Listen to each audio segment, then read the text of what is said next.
जय भीम मित्रांनो, मी देवेंद्र इंदुरकर पुन्हा एकदा आपल्या सगळ्यांचं स्वागत करतो माझ्या चॅनलवर, ज्याचं नाव आहे बाबासाहेब न्यायसंत्री. मित्रांनो, मी हे जे पुस्तक वाचत आहे भगवान बुद्ध आणि धम्म, ते बाबासाहेबांनी लिहिलेलं आहेत. त्यांचे तत्त्वज्ञान, गौतम बुद्धाचे तत्त्वज्ञान यामध्ये लिहिलेलं आहे. त्याचं वाचन सुरू आहे. तुम्हाला खरंच मनापासून हे वाटत असेल की जास्तीत जास्त लोकांपर्यंत हे पोचलं पाहिजे, तर चॅनलला सबस्क्राईब करा, व्हिडिओला लाईक करा, शेअर करा, कमेंट करा. कारण अशी केल्याने यूट्यूब हे जास्तीत जास्त लोकांपर्यंत हे तत्त्वज्ञान पोहोचवते. ठीक आहे. आणि महत्त्वाचं म्हणजे हे व्हिडिओ तुम्ही स्टार्टिंगपासून एंडिंगपर्यंत लक्षपूर्वक ऐका. मी हे व्हिडिओ मला बघण्यासाठी बनवत नाही आहे, बरोबर आहे. जे लिहिलेलं आहे बाबासाहेबांनी ते तुम्ही लक्षपूर्वक ऐका, शेवटपर्यंत काळजीपूर्वक ऐका, तेव्हा तुमच्या लक्षात येईल की काय लिहिलं आहे ते. ठीक आहे. कारण बरेचसे लोक वाचत नाही ना पुस्तक, निदान ऐकू तर शकतील. तर आपलं सुरू आहे पुस्तक भगवान बुद्ध आणि त्यांच्या धम्म, त्याच्यातील तिसरा खंड, तिसरा भाग आणि तिसरा प्रकरण. याचे 3-4 व्हिडिओ बनवलेले आहेत. हा प्रकरण थोडा मोठा असल्यामुळे याचे पुन्हा 2-3 व्हिडिओ बनतील.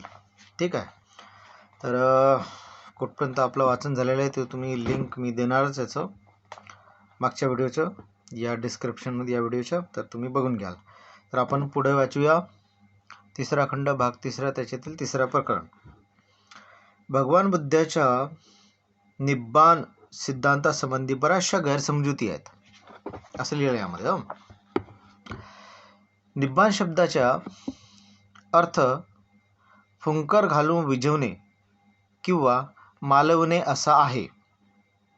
शब्दाच्या याचा आधार घेऊन टीकाकारांनी निब्बाण सिद्धांताला अर्थहीन आणि कवडी मोलाचा बनवलेला आहे. टीकाकारांनी त्याला एक संपूर्ण नकोशी अशी गोष्ट बनवून ठेवलेली आहे. टीकाकारांनी ते असे म्हणतात की निब्बाण म्हणजे सर्व मानवी विकार मालविणे, म्हणजे मृत्यू, असा वाकळा अर्थ लावून त्यांनी निब्बाण सिद्धांत हास्यास्पद बनवण्याचा प्रयत्न केला आहे. हे जे कोणी अग्नी प्रवचनाच्या भाषेच्या दृष्टीने अभ्यास करतील यांच्या स्पष्टपणे लक्षात येते की निब्बाणाचा अर्थ मुळीच नाही, वरती सांगितल्याप्रमाणे असं बिलकुल नाही आहे.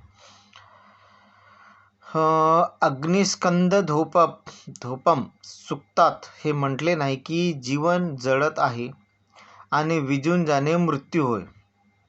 तिथे म्हटले आहे की रागाग्नी जळत आहे, द्वेषाग्नी जळत आहे आणि मोहाग्नी जळत आहे, म्हणजे राग, द्वेष आणि मोह.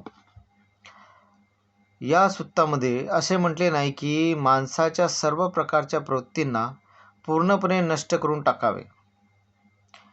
ते एवढेच म्हणतात की पेटत्या ज्वालेला अधिक इंधन पुरवू नका, अशा पद्धतीनं म्हटलेलं आहे त्यामध्ये. तर ही एक गोष्ट अतिशय महत्त्वाची आहे यामध्ये. तर मित्रांनो, लक्षपूर्वक ऐका आणि पाहत राहा माझे व्हिडिओ. चॅनलला सबस्क्राईब करा, लाईक करा, शेअर करा, कमेंट करा. जय भीम.